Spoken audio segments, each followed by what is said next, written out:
नमस्कार, मैं हैप्पी लाल आपका स्वागत करता हूं आपके अपने चैनल वेरी इम्पोर्टेंट में। क्लास 11th का अगर आप विद्यार्थी हैं और आपको एकदम बेसिक से पढ़ना है तो आपके लिए वीडियो बहुत ज़रूरी है। और सभी विद्यार्थियों को मैं बता दूं कि इसके पिछले 2 वीडियो जो लाइव क्लास चले थे वह भी आपको देखना बहुत ज़रूरी है। अगर आपने अभी तक नहीं देखा है तो डिस्क्रिप्शन में उसका लिंक दिया गया है, आप उसको ज़रूर देखें। तो चलिए इसको हम लोग स्टार्ट करते हैं। देखेंगे बाबू, क्लास 11th का हम लोग एकदम बेसिक लेवल से चल रहे हैं और बेसिक लेवल में हम लोगों को 2 चीज़ों की जानकारी होना बहुत आवश्यक है। पहला आपको एटॉमिक नंबर और दूसरा एटॉमिक मास, ठीक ना। इसके बाद फिर हम आगे चलेंगे। परमाणु संख्या और परमाणु द्रव्यमान हमको पता होना चाहिए। तो परमाणु संख्या को Z के द्वारा सूचित किया जाता है, ठीक ना। परमाणु संख्या को Z के द्वारा सूचित किया जाता है और परमाणु द्रव्यमान को A के द्वारा सूचित किया जाता है। तो परमाणु संख्या कम से कम आपको 1 से 30 तक याद होना चाहिए। लेकिन अब आप क्लास 11th में जा चुके हैं तो आपको पूरा पीरियोडिक टेबल याद हो जाए तो और क्या बात है, मज़ा आ जाएगा। तो पीरियोडिक टेबल किस प्रकार से याद किया जाता है वो भी मैं आपको बताऊंगा इसके बाद, है ना। और परमाणु संख्या के साथ साथ आपको परमाणु द्रव्यमान भी याद हो जाएगा। समझ गए बात के।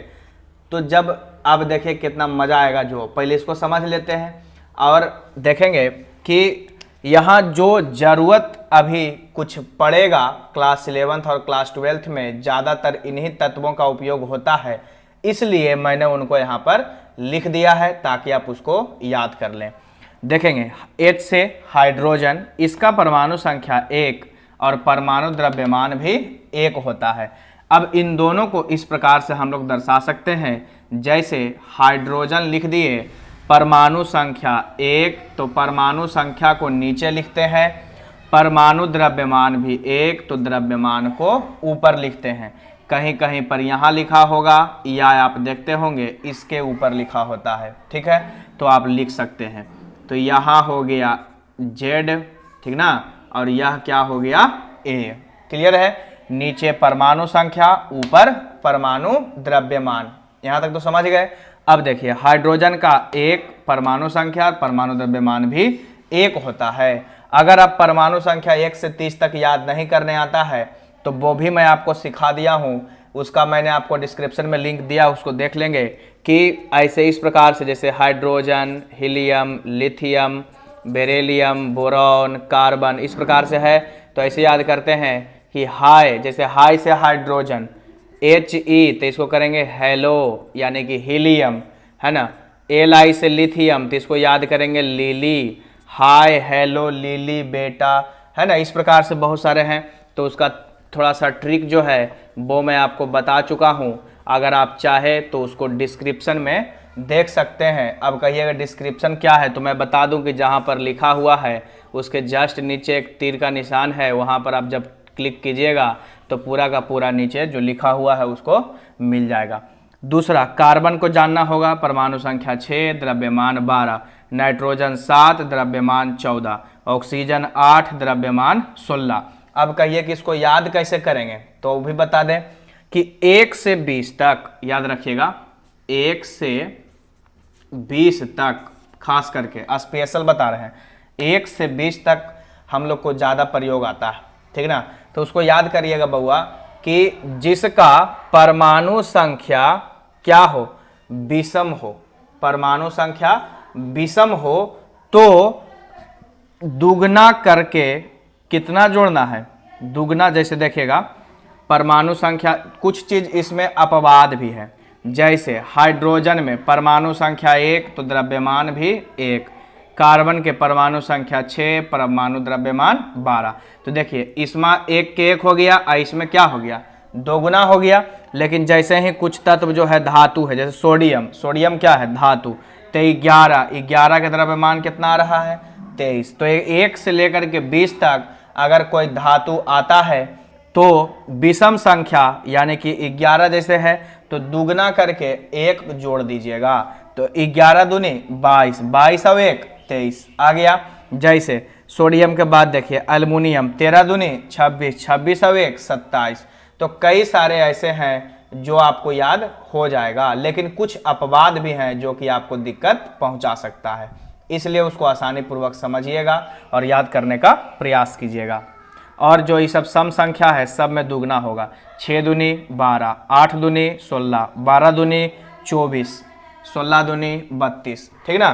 तो सम संख्या में यहाँ लिख रहे हैं 1 से 20 तक में क्या करना है कि यदि सम संख्या हो, जो परमाणु संख्या है वह सम रहे तो कितना करना है, 2 गुना, है कि नहीं। और जब विषम हो तो क्या करना है, 2 गुना प्लस 1, 2 गुना प्लस 1, ठीक है। तो लेकिन ऐसा तरीका आपको कहीं कहीं पर आपको दिक्कत पहुंचा सकता है। तो बस इतना ही याद रखिएगा, सम में 2 गुना, विषम में 2 गुना प्लस 1। तो इससे आपको बहुत सारे याद हो सकते हैं, ठीक ना। तो इनमें तो हम बहुत सारे को लिखाए नहीं हैं, जब 1 से लेकर के 20 तक 30 तक आप प्रयास कीजिएगा तो आपको याद हो जाएगा। तो चलिए हम लोग इसको पहले देख लेते हैं, इसकी बात छोड़िए। नाइट्रोजन याद हो जाएगा, ऑक्सीजन 8 दूनी 16, सोडियम 11 दूनी 22 23, मैग्नीशियम 12 दूनी 24, एल्युमिनियम 13 का 27, फास्फोरस 15 31, सल्फर 16 32, क्लोरीन 17 35.5 होता है, पोटेशियम 19 और इसका द्रव्यमान जो है 39 होता है, 19 दूनी 48 और 1 39, है ना। विषम में क्या बोले, 2 गुना प्लस 1। कैल्शियम विषम है या सम है तो कहेंगे सम, कितना गुना, 2 गुना, तो 20 दूनी 40। अब देखेंगे यह तो 20 तक आपका खत्म हो गया। 20 के अलावे भी हम कुछ तत्व को लिखे हैं जो कि आपको उपयोग आएगा, जैसे फेरम, तो इसका परमाणु संख्या 26 लेकिन द्रव्यमान होता है 56। कॉपर के परमाणु संख्या 29, द्रव्यमान होता है 63.5। आयोडीन का 53, द्रव्यमान होता है 127। एजी सिल्वर परमाणु संख्या 47 लेकिन द्रव्यमान होता है 108। तो ये कुछ द्रव्यमान और कुछ परमाणु संख्या है जो कि आपको पता होना चाहिए। तो इसके बाद हम लोग अब क्या करेंगे कि कुछ यौगिकों के बारे में जानेंगे जो कि बहुत ही इंपॉर्टेंट है क्लास 11th के लिए, ठीक। इसको आप स्क्रीनशॉट ले लीजिए और लिख लीजिए। क्लास 11th में आपको कुछ महत्वपूर्ण रासायनिक सूत्रों का जानना बहुत ज़रूरी है, तो इसको हम लोग देख लेते हैं और इसको याद भी कर लीजिए तो बहुत बेहतर होगा। देखेंगे पहला है बाबू मीथेन, जिसको हम लोग मार्स गैस भी कहते हैं, है ना। तो मीथेन का सूत्र होता है CH4। आप लोग हो सकता है जानते भी होंगे, लेकिन कुछ ऐसे भी प्रश्न होंगे जो आपको पता नहीं होगा। तो मीथेन को CH4 कहते हैं। एथेनॉल या इथाइल अल्कोहल को कहते हैं C2H5OH, ठीक ना। तीसरा सूत्र है बाबू एसिटिक एसिड या एस्टिक एसिड को क्या कहते हैं, सिरका। सिरका इससे बनता है, तो CH3COOH जो होता है यह एसिटिक एसिड का सूत्र है। एसीटोन, है ना, एसीटोन, इससे क्या बनता है, थिनर, जो नाखून में लगाया जाता है, आप लोग लगाते भी होंगे, है ना। तो चलिए थिनर है CH3CO CH3 याद करेंगे, जिसके आगे CH3 जिसके पीछे CH3 और बीच में CO, जिसके आगे CH3 जिसके पीछे CH3 और बीच में CO, ठीक है, CO। चलिए क्लियर हो गया। फॉर्मिक अम्ल, है ना, फॉर्मिक एसिड, तो फॉर्मिक अम्ल का सूत्र होता है HCOOH, HCOOH। फॉर्मल्डिहाइड, इन दोनों में बहुत गड़बड़ होता है, लेकिन ध्यान रखिएगा, HCHO तब कहेंगे फॉर्मल्डिहाइड। यूरिया का सूत्र क्या होता है, तो NH2CONH2, इसको भी आसानी से याद कर लेंगे, जिसके आगे NH2 जिसके पीछे NH2 और बीच में CO, जिसके आगे NH2 जिसके पीछे NH2 और बीच में CO। क्लियर हो गया। चलिए ग्लूकोज C6H12O6, C6H12O6, क्लियर है। चीनी का क्या होगा, C12H22O11, C12H22O11, ये तो सिंपल बात आपको पता ही है ना। चलिए अब देखेंगे यहाँ क्लोरोफॉर्म, जिसको सूंघाने पर व्यक्ति बेहोश हो जाता है। आपने फिल्मों में देखा होगा कि रुमाल में लेकर के उसको ऐसे कर देते हैं, है सूंघा दिया, बेहोश हो गया। प्रयास नहीं करना। चलिए, तो क्लोरोफॉर्म का जो फॉर्मूला होता है वह है CH3Cl3। खाने वाला सोडा, जिसको कहते हैं बेकिंग सोडा, है ना। फार्मूला क्या होगा, NaHCO3, सोडियम बाई कार्बोनेट, है ना। चलिए, धोने वाला सोडा मार के धो देंगे। चलिए, Na2CO3 into 10H2O, Na2CO3 into 10H2O। इन सूत्रों में से आपको ऑब्जेक्टिव आ जाएगा, ठीक ना। क्लियर। तो अमोनिया का जानिए NH3 होता है। अमोनिया का क्या होता है, NH3। साधारण नमक NaCl। एक और होता है चिल्ली साल्ट पीटर, उसको आप लोग लिखिएगा कमेंट में कि चिल्ली साल्ट पीटर क्या होता है। याद रखिएगा, चिल्ली साल्ट पीटर का आप लोग को मैंने टास्क दे दिया कि उसको कमेंट में आपको लिखना है। साधारण नमक NaCl, caustic potash KOH, caustic potash KOH, caustic soda NaOH, caustic soda NaOH, विरंजक चूर्ण CaOCl2, विरंजक चूर्ण या इसी को कहते हैं ब्लीचिंग पाउडर। क्या कहते हैं, ब्लीचिंग पाउडर, है ना। तो ब्लीचिंग पाउडर का यदि कोई फार्मूला पूछे तो CaOCl2। इन दोनों में कंफ्यूजन, कास्टिक पोटास और कास्टिक सोडा। पोटास कहेगा तो KOH, सोडा कहेगा तब NaOH, सोडियम हाइड्रोक्साइड, और यह है पोटेशियम हाइड्रोक्साइड। दोनों में अंतर है, ठीक ना। चलिए, चूना पत्थर या संगमरमर CaCO3, संगमरमर। तो चूना पत्थर का सूत्र होता है CaCO3, कैल्शियम कार्बोनेट। नीला थोथा, थोथा 3 प्रकार के, एक बच्चा में थोथा, दांत टूट गए, दांत नहीं है, समझ गए, दांत जब नहीं है तो क्या होगा, थोथा।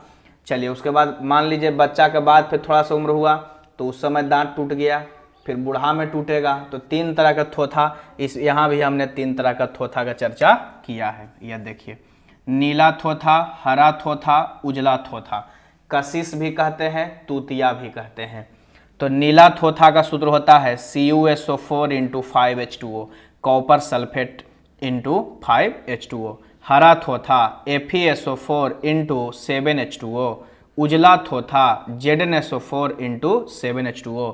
ये तीनों जो है बहुत ही इम्पोर्टेंट है, इसको आप लोग ध्यान में रखिएगा, ठीक है। गंधक अम्ल या इसी को कहते हैं सल्फ्यूरिक अम्ल। जब आप क्लास 12th में जाएंगे तो आपको उसमें बहुत ही ज़रूरी है यह चैप्टर पढ़ना, या स्पेशल आपको बनाने के लिए आता है, बहुत मज़ेदार। तो गंधक अम्ल का सूत्र होता है H2SO4। ओलियम, ओलियम क्या है, तो ओलियम का सूत्र होता है H2S2O7। जब गंधक अम्ल के बारे में हम लोग पढ़ेंगे तब ओलियम भी उसमें आएगा, ठीक ना। कैसे बनेगा मैं बताऊंगा आपको। ओलियम को H2S2O7 कहते हैं। Plaster of Paris CaSO4 into 12H2O, ठीक। तो इन सभी सूत्रों के सहायता से हम लोगों ने कुछ महत्वपूर्ण रासायनिक सूत्र को याद कर लिया, ठीक। इसके बाद जब आपको ये सभी बात समझ में आ गई तो कुछ और भी इम्पोर्टेंट सूत्र हैं, उनके बारे में चर्चा हम लोग करेंगे। इस वीडियो में इतना ही। बहुत बहुत धन्यवाद आप सभी का। और अगर आप इस चैनल पर नए आए हो तो सब्सक्राइब कर लीजिए और इस वीडियो को लाइक करिए और दोस्तों के बीच शेयर कीजिए। बहुत बहुत धन्यवाद।